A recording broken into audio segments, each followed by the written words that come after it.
Today we've got two main topics. First, we'll be discussing young Pyromancer and his possible applications in Eternal. After that, we'll be delving into combo, specifically how to fight against combo. We'll be focusing on the two biggest players in combo at the moment. First, Omni-Tell, then Tendrils-based combo. Unfortunately, Kobe and Sean were unable to be with us today, but I'm Sam Craven and I'm joined by Matt Pavlik. Hi, I'm Matt Pavlik. Before we get into our main topic, let's discuss the recent Star City Games Invitational. So, looking at the Legacy Open results, we'll see that Gerard Fabiano came in first with Blue, White, Red Delver, and there was a smattering of Death and Taxes, Esper Blade, Ant, a lot of Shardless BUG, Tess, Omni-Tell, more Shardless BUG, and Rug Delver. And then going over to the Invitational results again, we have Blue, White, Red Delver coming in first. We have Shardless BUG again, Shardless BUG, Shardless BUG, Shardless BUG, an Esper Deathblade, a Jund, and a 4-color Loam, being the top 8 of the Legacy portion of the Invitational.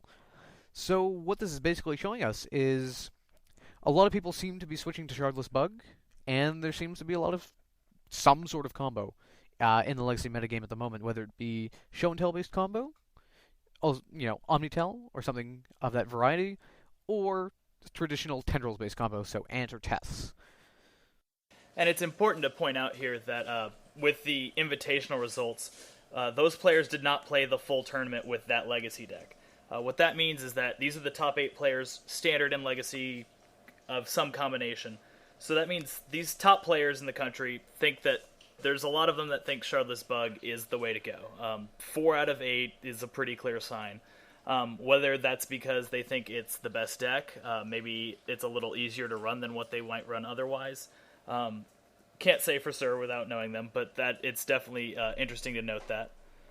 Going over to the Open, the thing that stands out the most to me, first off, Tendrils is obviously it's back to existence. It hadn't been around for a couple months. The other thing is Death and Taxes.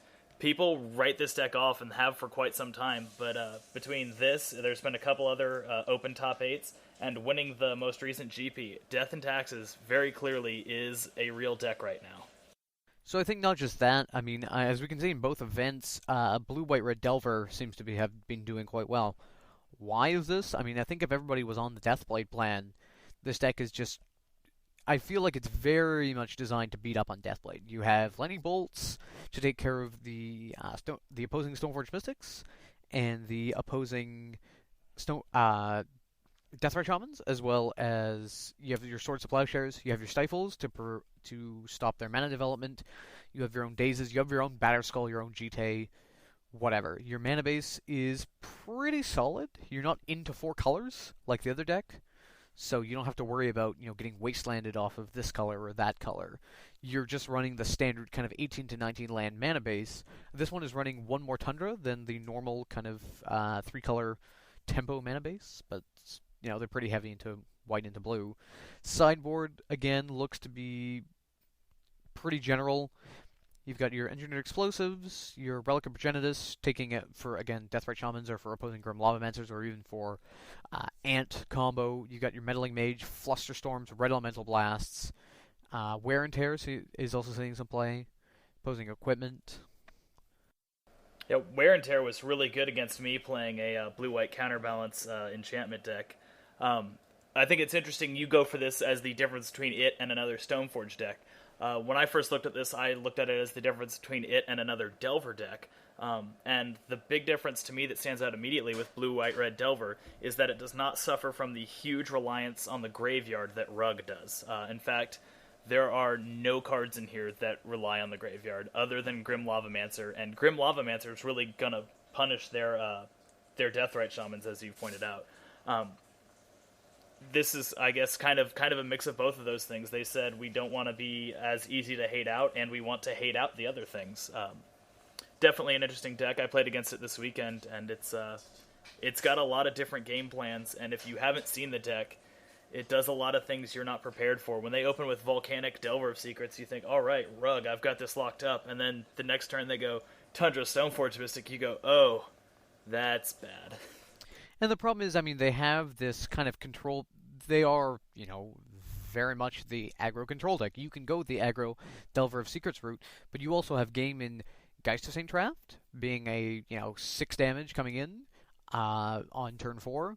You have Stoneforge Mystic, which is a must kill again.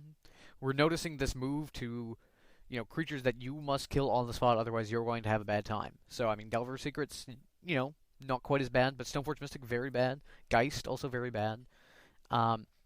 Again, people are having to relearn how to play around tempo decks. A lot of people haven't played against or played in the era of where Rug Tempo was the dominant deck in the format. So just remembering, playing around Stifle. You understanding that Stifle is in their deck. How do you get around that? When do you crack your fetch lands? When do you do whatever? And it's really interesting to watch in the feature matches, especially the guys who you can tell they've played a lot when Rug has been dominant, because they'll do things like leave a fetch out and wait until they fetch in response to make sure they don't get themselves stifled. And it's little things like that that really separate okay players from being very good players. It's just those little things, playing around Stifle, Daze, things like that. So, speaking of this deck being good, and it being good against the rest of the format, so what are you going to do when you're playing against this deck? Well, one, if you're on the play, you don't have too much fear. If you're on the draw, do not play into Daze if you don't have to. Use your turns for mana development. If you can, remove their Stoneforge Mystic. Delver of Secrets doesn't kill you right away. You still have some time with Delver of Secrets.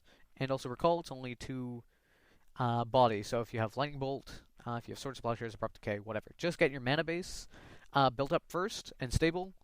Remember that they do play Wasteland.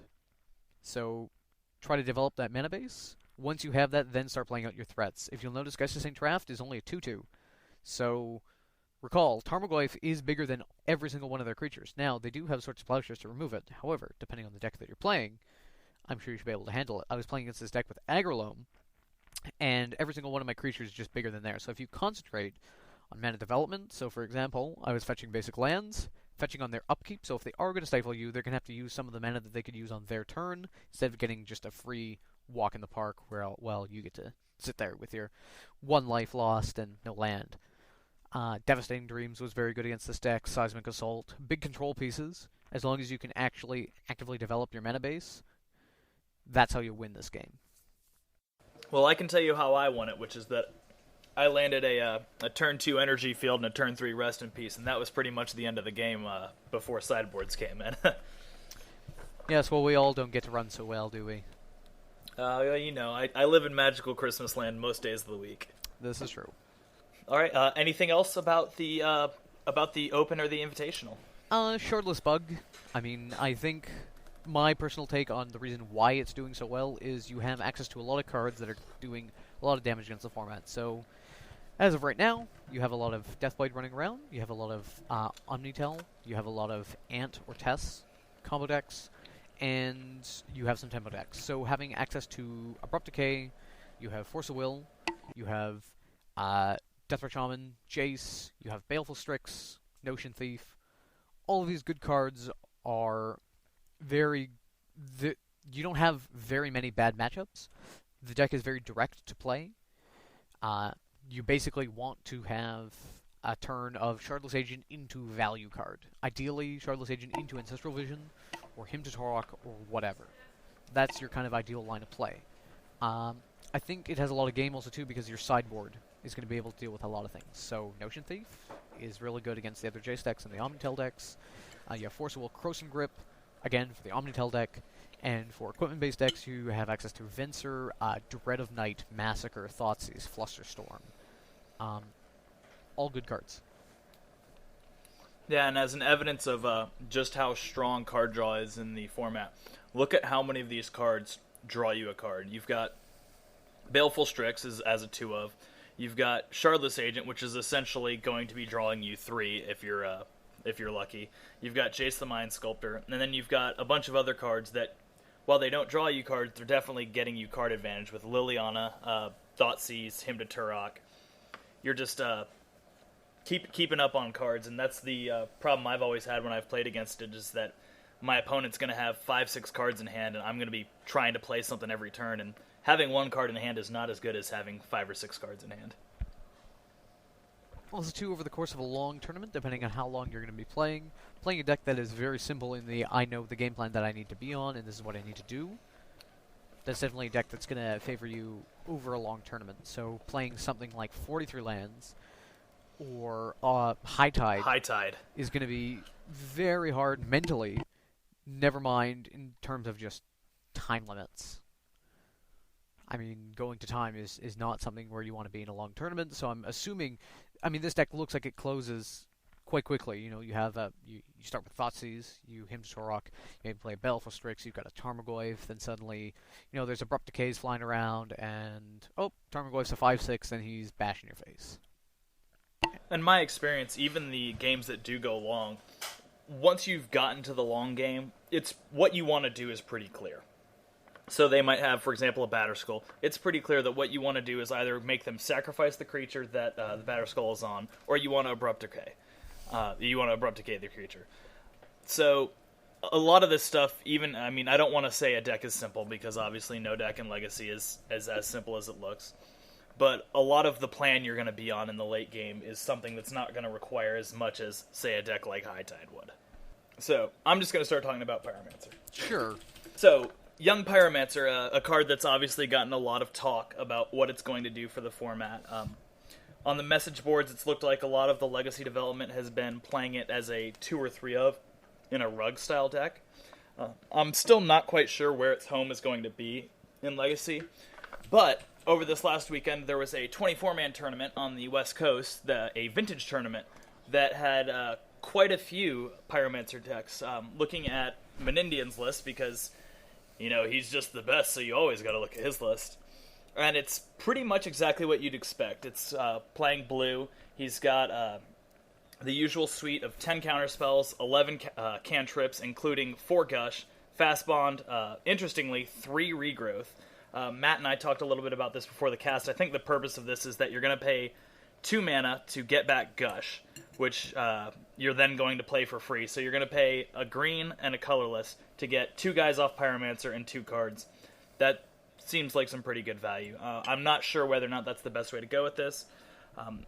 I think another interesting way to go with that might be Lotus Cobra, because this deck is also playing Tendrils of Agony, which is always really good in a deck like this, because you don't have to Tendrils for the full 20 damage, because you're going to be slowly nibbling them down over the course of a few turns. You might only have to Tendrils for 3 or 4. I'm actually quite interested to see. I mean, you have a deck with Tendrils, you have Kobe, there's no Gristlebrand. I'm sure a deck is being worked on. I'm sure, somewhere. Certainly. The other thing that I think this deck does really well, we discussed this before the show as well, is that it creates a lot of threats. The format in general can deal with your fatty, like your Blightsteel Colossus. Most decks aren't really packing anything that's going to hit 20 different guys attacking them. The only thing I can really think of that sees play in the format that's going to do that is Echoing Truth, which means you have to be playing blue. And I don't think Nausea is a very widely played card. No, I don't believe so. No. How many top 8s has that had this year? As far as I know, less than 10. Less than 10? I think it might be less than 1. Oh, okay. Wow. It's also, as an added benefit, when you're talking about having that many guys out to attack them, if you're playing against a stacks list, they're going to be cranking up that smokestack, and you're going to say, well, that's absolutely fine. I'll keep sacking these little dudes and keeping all my awesome stuff while you have to start sacrificing your smokestack or your Tanglewire or your Lodestone Golem. That's a very important point. I mean, even just today when I was cubing, having, say, Myr Battlesphere against a deck like Stacks is going to definitely put you way ahead. So, I mean, having, your young Pyromancer sitting around, while you're trying to crank out spells, just having something to feed the smokestack is going to be something very, very good, and maybe an angle that even if you weren't breaking young Pyromancer as a card on its own, just to have something for a smokestack, that could be its own thing. Yeah. And I'm trying to think, what is an artifact deck really going to be able to do about all these guys coming at them, aside from trying to win through them? Knight of Souls Betrayal. That's the one where all creatures get -1/-1. The question there is, that's colored, which means a stacks deck is gonna, again, still have problems with it. Of course. Perhaps, if this explodes, we might see something like 5 color stacks become a thing again.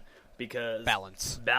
Yeah, balance is really good, especially when your biggest creature is maybe a mere battle sphere or a lodestone, and their biggest creature is a pyromancer.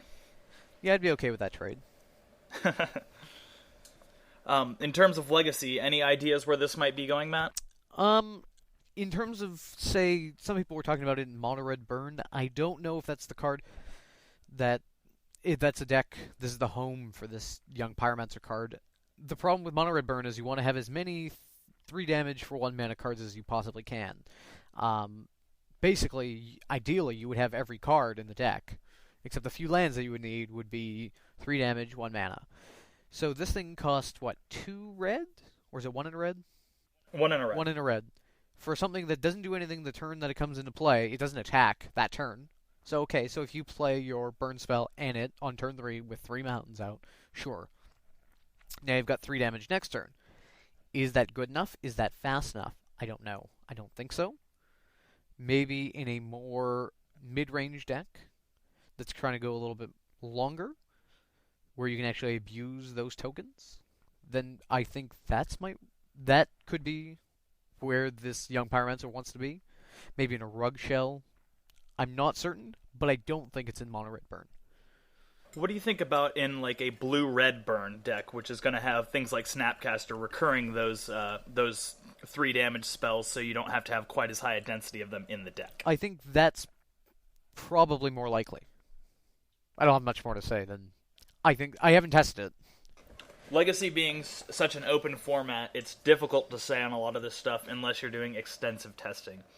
And that would mean, extensive testing with Rug would have taken all week. And then I would have to move on to the next deck and the next deck. So I'm not sure. And that's the great thing about the internet, is in a couple weeks, someone's going to know this is where this really belongs.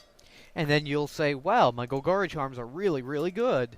Exactly. I'm glad I ordered them in Russian. Exactly. 8 of them. Just wish I could play them all. At once.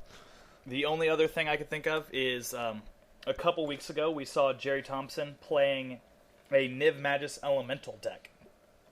Niv Magus Elemental does the exact opposite that young Pyromancer does, which is instead of creating a bunch of dudes, it gets really big. Oh, yeah, that card. Oh, man.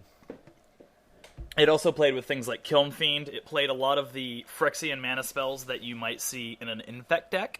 It also played Berserk. It's a different angle. I don't think it would belong here. It has the advantage that they can Swords to Plowshares your Niv Magus Elemental that's a 50-50. They, again, cannot wipe 50 dudes off at the same time. And wiping 50 dudes off at the same time is now the quote of the cast. Wow. So actually, have you played Pox in the last little bit? I have never played Pox. I've played against it, and I wanted to punch myself in the dick, and that was just an extended. Because the deck, to be honest, is actually not too bad. Well, I mean, it's one of those decks that just, it seems like it's a deck kind of like Stax is going to be, that it's just going to up and win against a lot of stuff, and it's really going to make a lot of people hate their lives, and it's definitely something nobody's, prepared for. No one's got this stuff in their sideboard or their main board ready for, a turn 2 small box. Because, I mean, against these tempo decks where you're just like, oh, I took a land, a card, a life, and a guy, it's brutal. That's your entire board. Yep. I've been helping my friend tune his list, and he's actually, the last couple of classics that we've had over here that I was talking about, he's top forward, all of them. So, it's worth talking about. Worth checking out, yeah. Another huge advantage that deck has is there's one expensive card in it? No, he's playing Tabernacle Nethervoid Drop of Honey as his expensive card. Alright, well that will increase the price a little, but yep. You could certainly play it without those. I guess you could, but then you'd be a scrub, so whatever. Okay, let's fucking talk about this combo deck then. Alright, combo decks. So, as we can see by the last couple of results, also too, if you look at TC decks, you look at the Invitational tournament, and you look at the last couple of Legacy Opens, you'll notice that there's an increased density of Ad Nauseam Tendrils, the Epic Storm, as well as Show and Tell based combo decks, mainly the Omni-Tell variants. So what we're going to do now is try and go over the two most prevalent ones, Ant and Omni-Tell, so we can kind of break down how the decks work, what their function is, what they're trying to do, and how you beat them. And hopefully try to give you guys some ideas kind of from each corner of the metagame, depending on what deck you're playing, what cards you can play to help defeat these strategies. So I think we're going to try and start with Omni-Tell. So, which we have been requested that we refer to that deck as Omni-Derp. But I don't know if we're going to do that, but I will point out that it's been requested. Actually, more than once. So, let's talk about Omni-Tell. So, Omni-Tell is, well, a deck using the Omniscience card. So, as you guys may know, came out in M13, also was in another set, I'm pretty sure. Can't remember. 7 blue, you may cast non-land cards from your hand without paying their mana costs. So basically, you get to play things for free once this is in play. So what does this mean? Well, besides actually just playing cards for free, you get to play good cards for free. So enter the infinite. 8 blue, draw cards equal to the number of cards in your library, then put 1 back on top. You have no maximum hand size until your next turn. So basically, the whole point of this deck is to either use Show and Tell or to use Dream Halls to be able to cast Omniscience. And then to use Omniscience to cast Enter the Infinite. Enter the Infinite draws your entire deck.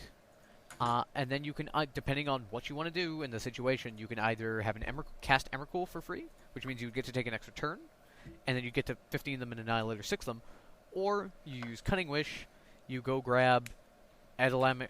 I always get this name wrong. Aladmarie's Call. You can go get your... Depending on the situation. You go get an answer if you need to. Or you win with the card... The more popular one nowadays is Release the Ants.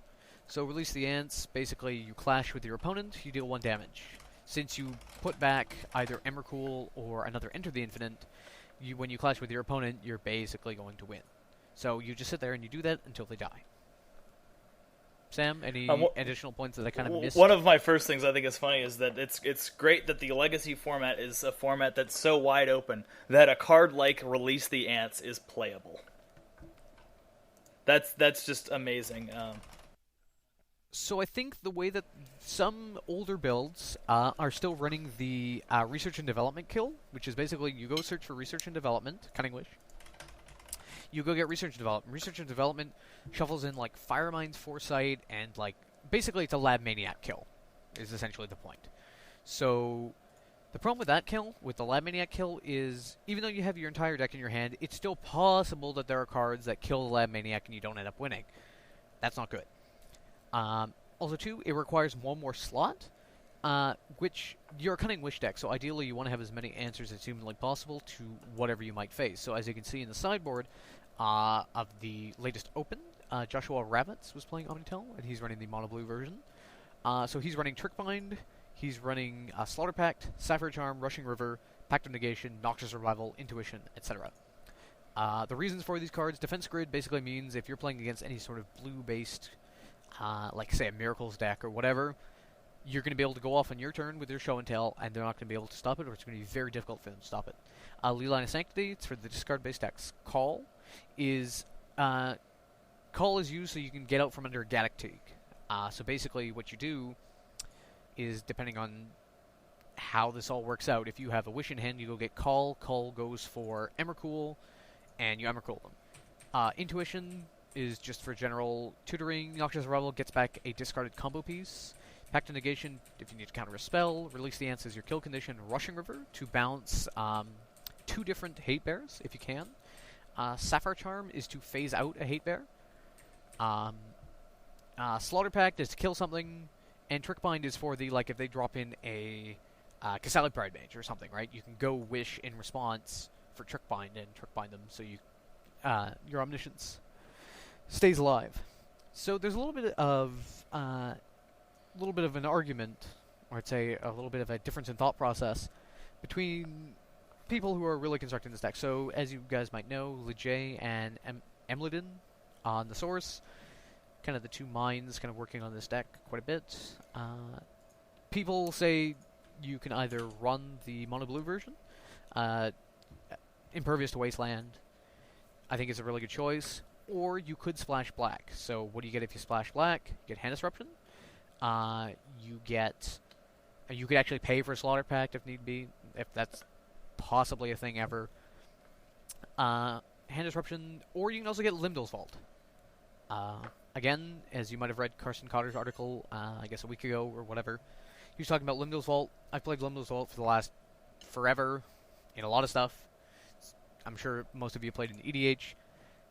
It's very good in any kind of combo deck that you may be playing to kind of look at the top 5. Are these cards good? Do I want to use them? Etc. Lets you sort through your deck, and I'm not going to explain how to use Limdol's Vault. That article that Carson Cotter wrote, you can find it on Star City Games, was excellent explaining how this card actually works. So, I think if you were splashing, say, 2 Underground Seas, it gives you a little bit more flexibility, and I don't think that really impacts you that much in terms of vulnerability to Wasteland. Sam? Yeah, this is a deck I've had a lot of trouble with. I don't think I've won a single match against Omni-Tell yet. And one of the things that's just really painful about it is most of the time, if they resolve Show and Tell and you do not have something to show in, something like an Oblivion Ring, most of the time that pretty much just means that they win and you have to watch them finish. Is there anything we can do after they've show and tell stuff in? Because once they've done that, they're probably going to show and tell in Omniscience, which means they can counter anything you do for free. Yeah, so there's a bit of a problem. So, yeah, once Omniscience is in play, it's very, very difficult to actually win any sort of, say, counter war. Because, it all depends on their hand, how they've constructed everything, how they've sculpted their win. But however, recall, everything that they cast is free, so they can cast all their Pact of Negations, which were already free, but their Force of Wills, and if they were running, say, Flusterstorms or whatever they were running as their additional counterspells if they had any, those are all free. In response to anything that you do, they can cast their Cunning Wishes for free, and the card that they wish for. So, for example, they have a Pact of Negation if they need it. Or they can go get the Rushing River or Trickbind. So, again, there's a lot of different ways that once they have Omniscience, it's very difficult for you to win. So, remember also, too, if you have an Oblivion Ring, the Oblivion Ring comes into play and targets the Omniscience, so they have a time to respond. So they can also, again, just go get Trickbind if they have the Cunning Wish. It's not the greatest. Yeah, it's rough. That's why, for the most part, I'm playing Miracles right now. For the most part, my way of dealing with it, first off, I'm siding out all of my things like creature removal. But anything I have in my sideboard that costs 3 is an automatic side-in just because it flips to counterbalance to counter Show and Tell. And that's one of the things that's rough about this deck is it's, like I said, if you don't answer Show and Tell, that's pretty much the end of the game for you. Yeah, so cards that are really good that help you, depending on what deck you're playing. I've been playing a lot of blue, white, red Miracles lately. Cards that you want to see. Aethersworn Canonist. Very good. It means if they show and tell, it means they can't actually cast Enter the Infinite that turn. So, think about that for a second. They need to cast Enter the Infinite and they release the Ants multiple times per turn to actually kill you. So, enter Aethersworn Canonist. It also beats for 2.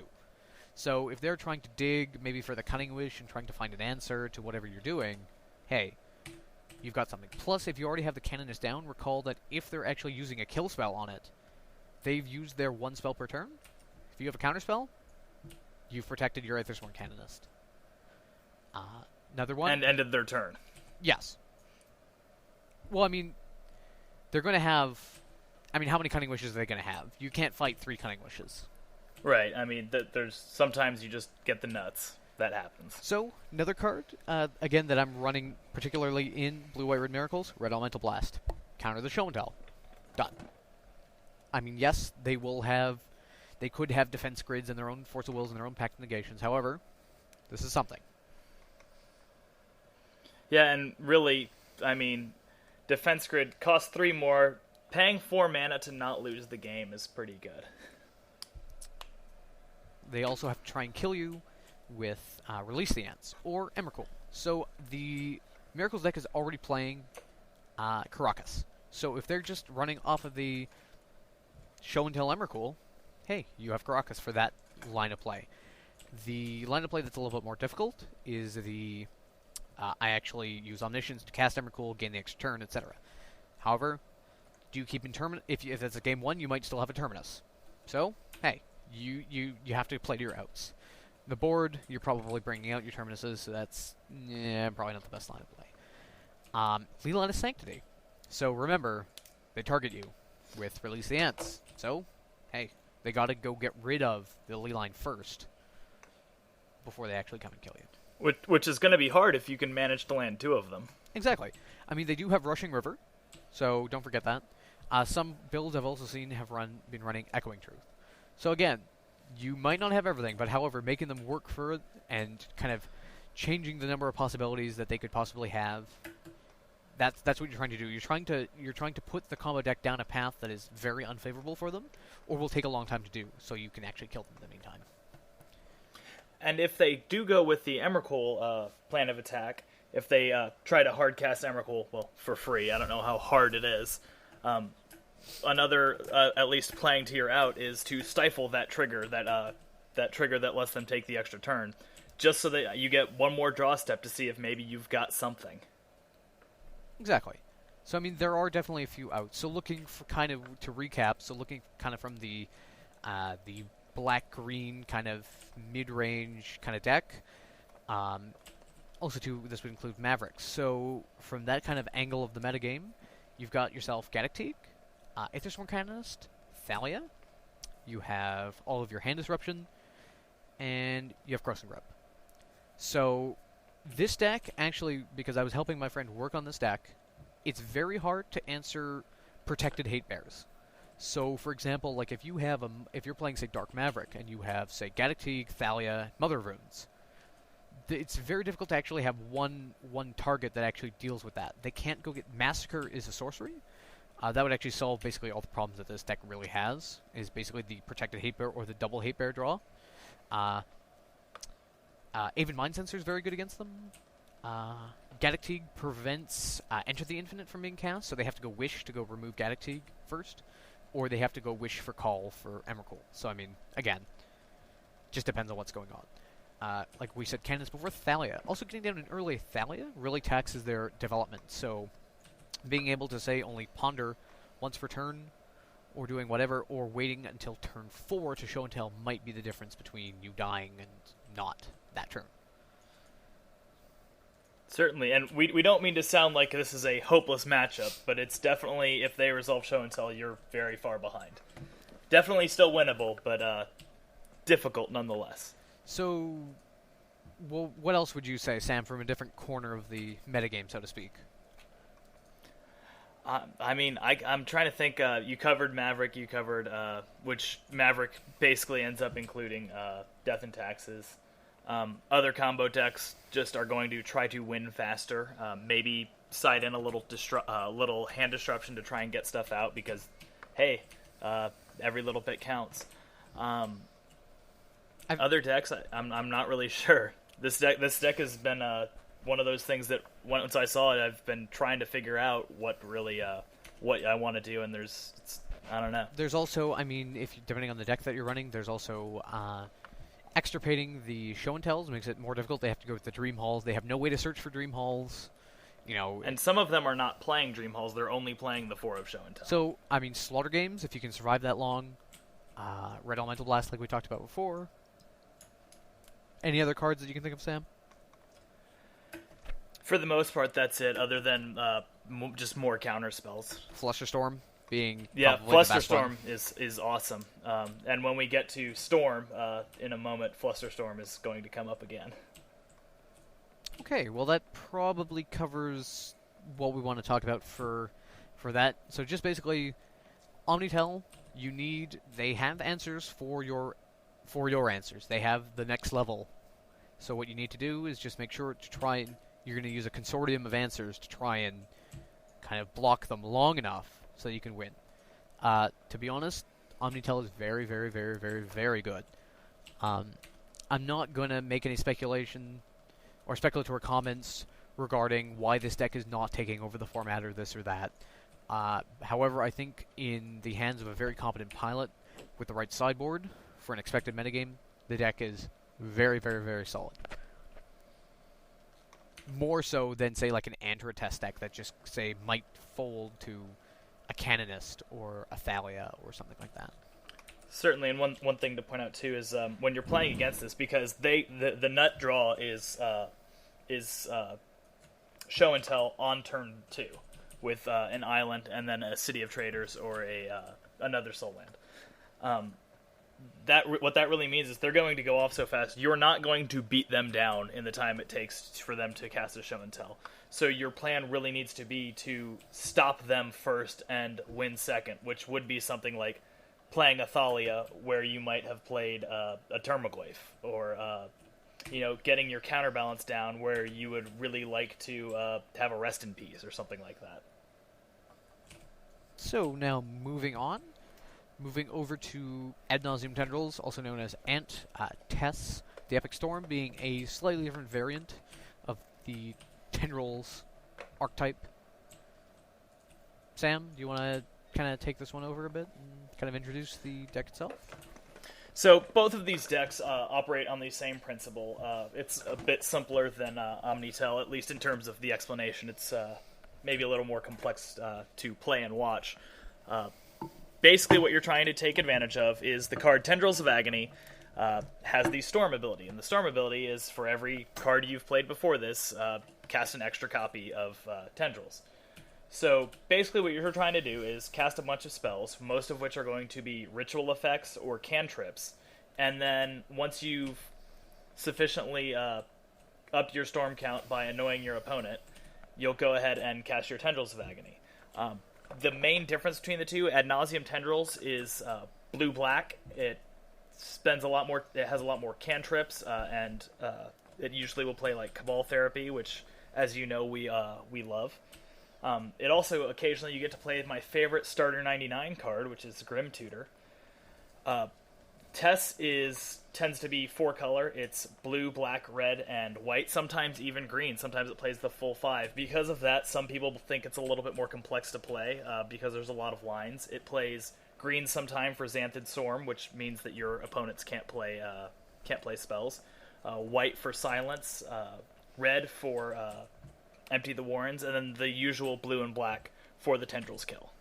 So now, as you can see from the list, if you look at the Eric Rill list from Legacy Open, I think that was, like I said, on the 28th of July. If we look at the list here, you have the Lion's Eye Diamonds, Lotus Petal. Basically, you're trying to take advantage of either the Past in Flames path that you can go down, or the Ad Nauseam path.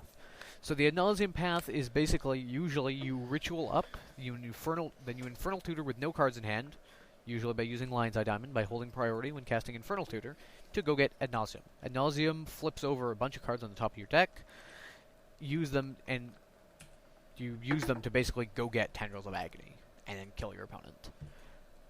The Past in Flames kill can actually be done without Ad Nauseam, so if you're just ritualing up, going for Past in Flames, ritualing again, getting more mana or cantripping or whatever you need to do, and then just getting Tendrils. Also, too, it's a very good way if, in case you say open with the Tendrils, and you're like, oh, I don't have enough Storm to build this or that, or it's another avenue. It sidesteps having to go with Ad Nauseam, losing life. Depending on the situation, I'm not a Storm player, kind of by trade, so to speak. However, the Past in Flames kill relies on the graveyard, so basically it's not really the choice if you're facing Rest in Peace. Definitely. It does have the advantage of not costing life every time you want to do something, and I have seen many players who will play Ad Nauseam, and they'll be flipping cards and counting, and they'll say, okay, well, I'm at 5 or I'm at 4. My odds of flipping over Tendrils of Agony or Passive Flames, they're not that great, and they flip over a card and then they die.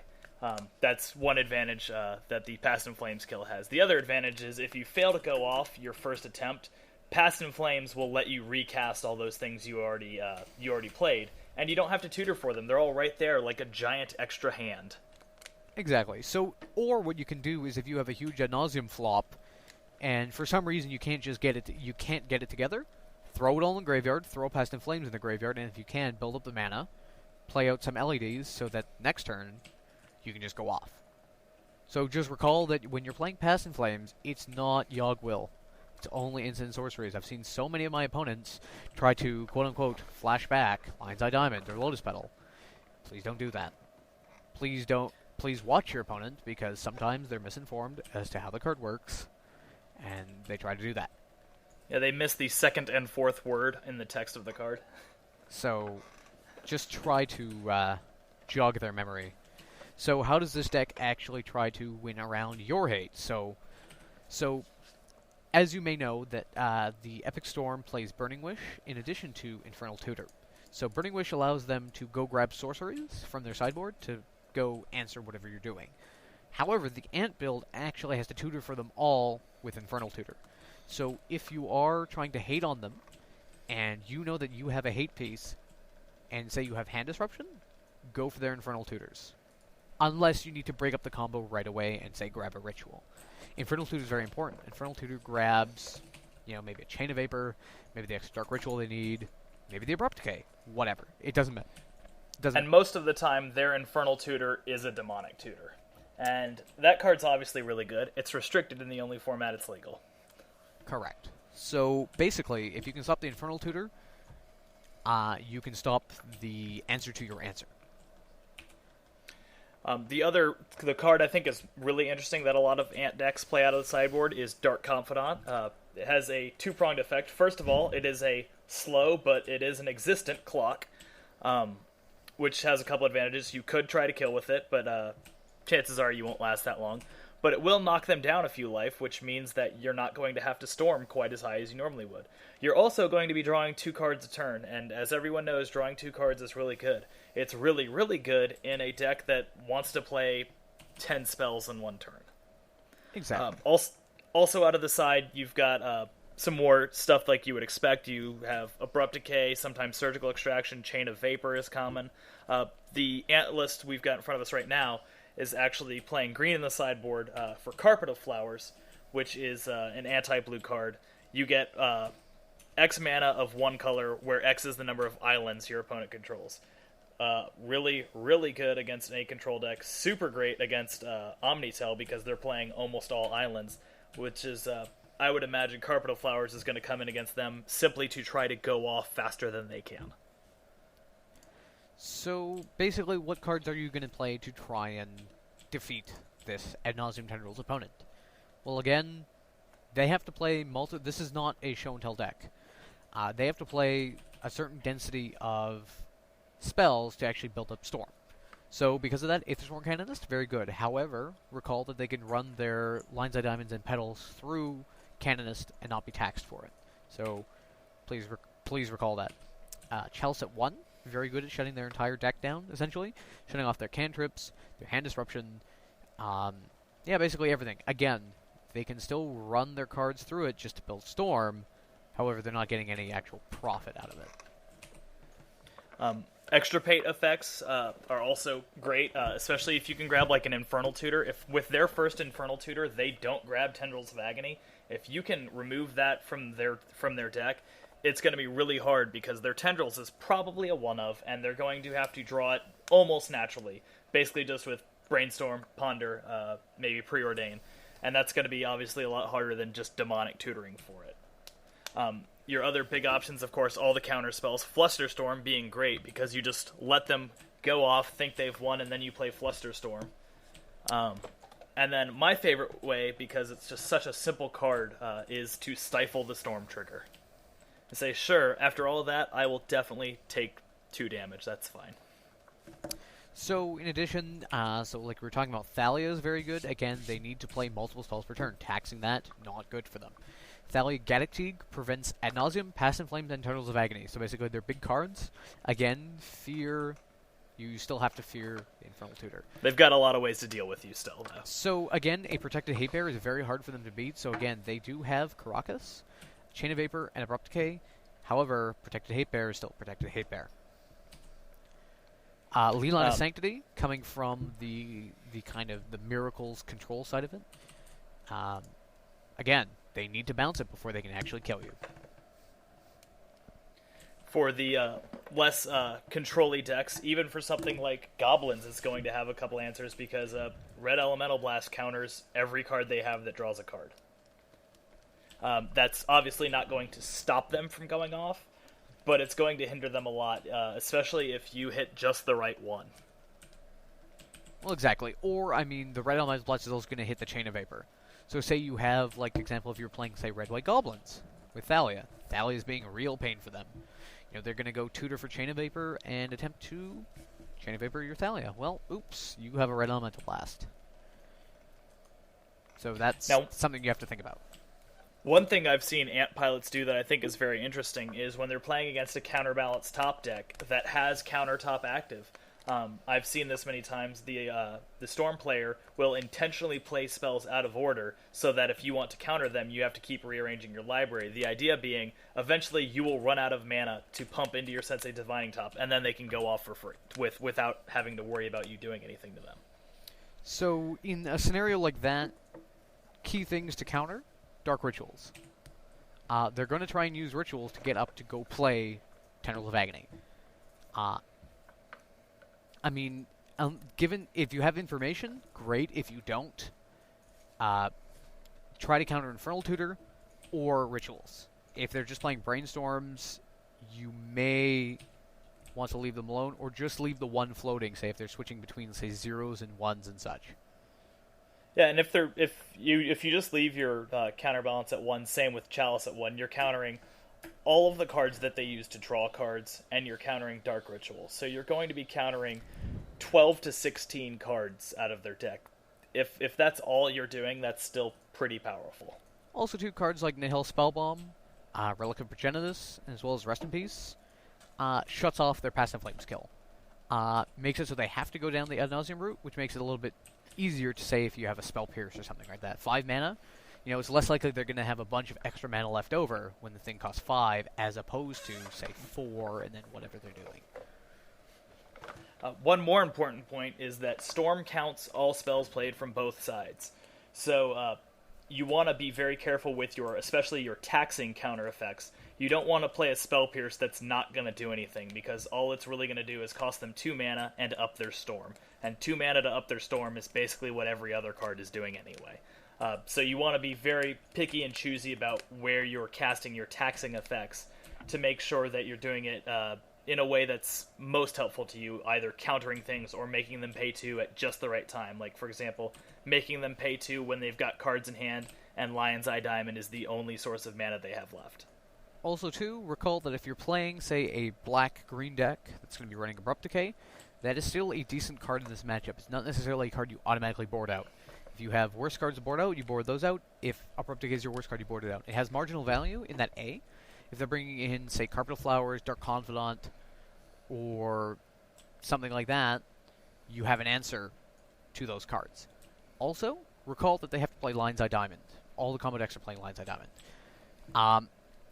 If they have if they cast a Lion's Eye Diamond and then proceed to cast something else before the Infernal Tutor, you can, in response, with that second spell on the stack, target Lion's Eye Diamond with Abrupt Decay. So what this means is, if they do decide to sacrifice Lion's Eye Diamond and discard their hand, it means that they're discarding the tutor with it. There is no opportunity for them to, say, cast Infernal Tutor then, to try and go for it. So even cracking one Lion's Eye Diamond can really alter the math that they've done in their head and when they've decided that this is the time I'm going to go off. So say they're playing 2 Lion's Eye Diamonds, and they go Lion's Eye Diamond, and they start to cast the second one. You know, just going, oh, you either choose to get your mana now, or you only get 3 instead of 6. That might not be enough. Maybe they needed 4 mana to go get Tendrils. Maybe they needed 5 mana, right? And do you know what I'm saying? And that's something outside of the game too that you can. It's not in the game itself that you're doing it, but sometimes just even and I will admit to having done this, doing plays that don't make a lot of sense might mess with they have a plan in their head for what their entire turn is going to be like, and doing something unexpected, like even if you have no answers, just doing something unexpected might throw them off their game just enough. And like we've said, playing to your outs. If you have no outs, fake it, because they're going to play around what they think you might have. And also, too, please do not concede to a Storm player until they have completely gone through the entire sequence of events that causes you to die. There have been times where, maybe the Tendrils is gone. Maybe it's imprinted on a Chrome Mox. Maybe it doesn't really matter what it is. But perhaps they actually don't have a way to win. Maybe they're actually locked out. Maybe they don't have this card in the deck. Maybe they forgot to take something out of a sideboard or whatever. It doesn't matter. Make sure that they actually show you the kill that they have and not just tell you, I have it and you give up. This is especially true because I've seen people concede to ad nauseum, because ad nauseum is generally the beginning of the end. But they might just show the wrong stuff to ad nauseum, and it is completely possible to ad nauseum yourself all the way down and not have the win. So also one of the main differences between Ant and Tess, in case you're trying to figure out, like, oh, what's going on? What deck am I playing against? Cabal Ritual is traditionally an Ant card. Anything like, if you see City of Brass, Silence, that kind of spectrum, that's more Tess. So, I guess we can quickly talk about Tess, because they're both pretty close. They're doing similar things. The Epic Storm tends to be more, I like to think of it as their extra colors are mostly protecting themselves more than they are comboing. Because, just scrolling through the list here, you've got, Force Silence. Force Silence is actually the only card that isn't a part of the combo. And then in the sideboard, though, you've got Xantid Storm, Abrupt Decay, things of that nature they're more to protect it, which is good and bad for them. They don't really contribute to the combo, but maybe it helps them a little. It's just another one of the interesting differences. Also, recall that the Epic Storm has the opportunity to empty the Warrens, which is an easier kill, quote-unquote, for them. They don't have to work as hard to actually go up to, say, 9 or 10 Storm and Tendrils do. They can just go maybe even 3 or 4 and just go, bam, empty. Creating 10 Goblin tokens is a 2-turn clock. Most decks can't deal with that many tokens. If you feel like you're playing, if you know you're playing against the Epic Storm, bringing in cards like Detention Sphere, bringing in Golgari Charm, something like that, even Massacre, I guess, if you were running it, or whatever. It's an easier line. Engineered Plague naming goblins. That's a legitimate play. Depending on what cards you have to bring in versus out, it's a very easy kill for them to do. So, I mean, if I were a test player and I had it on turn 1, create 10 goblins, you bet I would create 10 goblins. Yep. Any other cards you can think of, Sam? The one other card that sometimes sees play in these decks that's not in either of these lists, it is actually in the test list, that I find very interesting is Ill-Gotten Gains. Not everyone plays this. Part of the reason I think not everyone plays it is it's a complicated card to play, but it's a fun one to at least watch. So what Ill-Gotten Gains does is all players discard their hands, then each player puts up to 3 cards from his or her graveyard into his or her hand. Generally, this will be played with something like they have their Tendrils already in hand, and they will play a couple of... they'll have just a couple cantrips in the deck. Another play this sometimes sees is they might have a one-off Lab Maniac to do a Lab Maniac kill against you.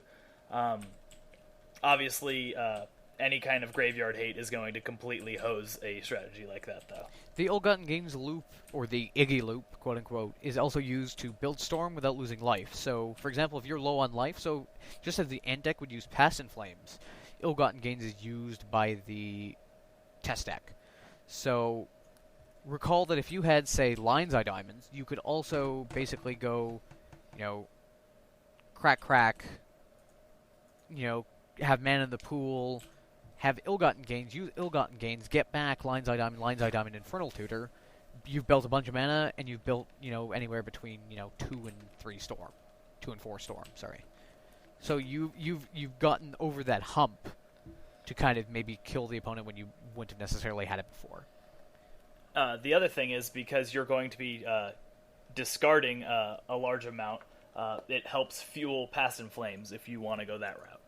Also, too, if you know your opponent has a bunch of hate cards in their hand, making them discard their hand and only having 3 cards, depending on the deck that you're playing against, I'm not totally sure, having them discard their hand might be beneficial. We keep qualifying things. We should point out neither of us are big combo players, so mostly coming from the side of the player who is sitting across from them going, man, I have to watch you try and go off again.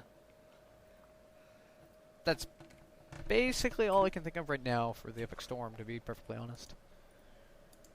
All right. That's the two combo decks we wanted to talk about. We want to do just a quick what are you going to be playing this weekend?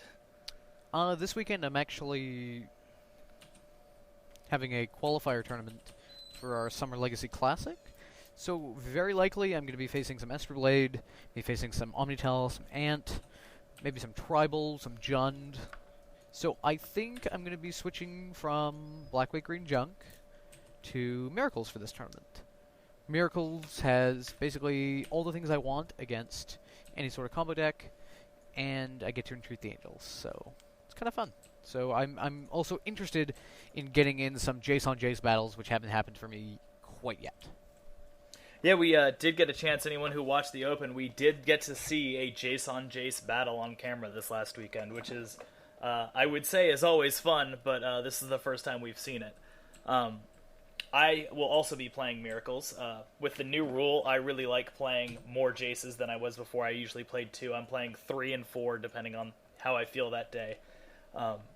And it's been really interesting just the last couple weeks. I've told the other guys about this, I had a really funny loss last weekend. I was playing against Enchantress, and I played a Rest in Peace, thinking that he would be playing Replenish. Well, earlier that day he had changed his mind, and he had added the Rest in Peace Helm combo to his deck. So I played Rest in Peace, and he said, okay.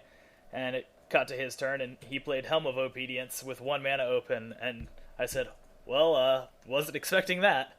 But the deck has been really good for me thus far.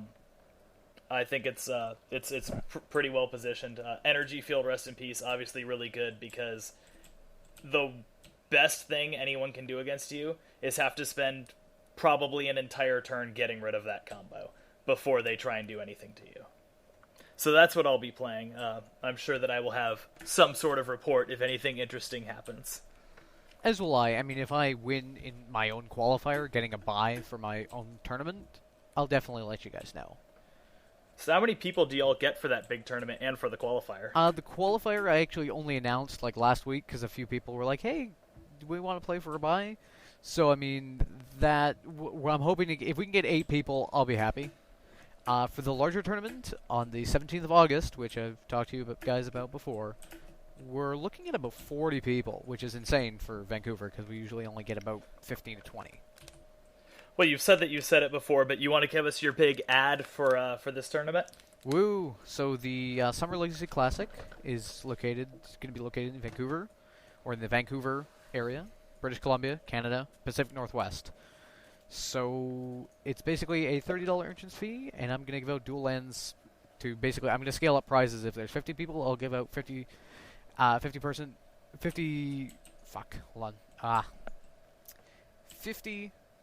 and fuck balls. I'm going to give out basically as much prizes as money as I take in. That's going 1 for 1 is always positive EV for the players. So, and I always support any TO who's willing to basically not make money on the tournament outside of what they sell outside of the tournament. So good luck to anyone who participates in that. It sounds like a good time. I'm sure Matt will be there with his Ziploc baggie full of dual lands to show everyone what it's like to be a real pimp. This is correct. Thanks everyone for listening. We hope we were able to give you some valuable insight into the combo matchup. Next week we'll be fortunate enough to have both Sean and Kobe on board, and we'll be discussing the exact opposite of combo, control. So tune in next week. As always, you can like us on Facebook at facebook.com/everydayeternalpodcast, tweet us at eternalmtg, or email us at everydayeternalcast@gmail.com with your feedback or questions.